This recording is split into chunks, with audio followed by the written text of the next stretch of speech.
Hi friends, Meena YouTube चॅनलमध्ये तुमचं स्वागत आहे। मी ना आज रताळ्याच्या घाऱ्या करते। त्याच्यासाठी मी काय काय घेतलं आहे ना ते तुम्हाला मी दाखवते। अर्धा किलोला थोडंसं कमी आहेत रताळी। मी उकडून घेतलेत, हे बघा रताळी आहेत, उकडून घेतलेली आहेत। सालं काढून स्वच्छ धुवून उकडले 3-4 शिट्या देऊन। आणि हा गूळ आहे, हे बघा हा कापून घेतलेला गूळ आहे। थोडीशी जायफळ आणि वेलचीची पावडर केलेली आहे। हे गव्हाचं पीठ आहे।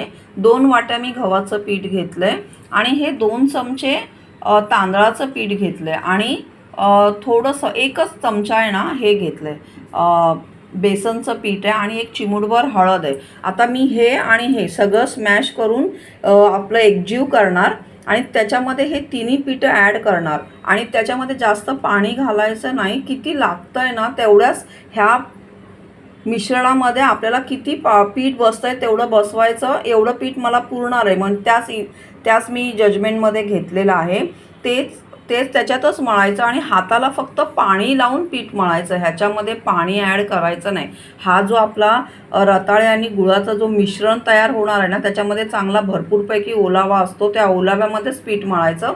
लागलं तर तुम्ही हलकं पाणी घेऊ शकता, पण आपण गव्हाचं पीठ मळायला ज्या पद्धतीने पाणी घेतो त्या पद्धतीने पाणी घ्यायचं नाही आहे ह्याला।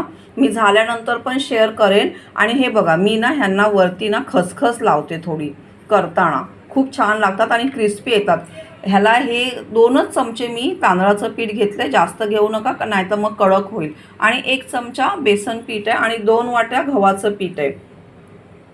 थोडंसं वेलची आणि जायफळ आहे थोडंसं, आणि हे बघा हे रताळे आहेत आणि गूळ आणि रताळे मी हे सगळं एकत्र करणार आणि हे सगळं पीठ एकत्र मळून मग मी लाटणार। थँक्यू।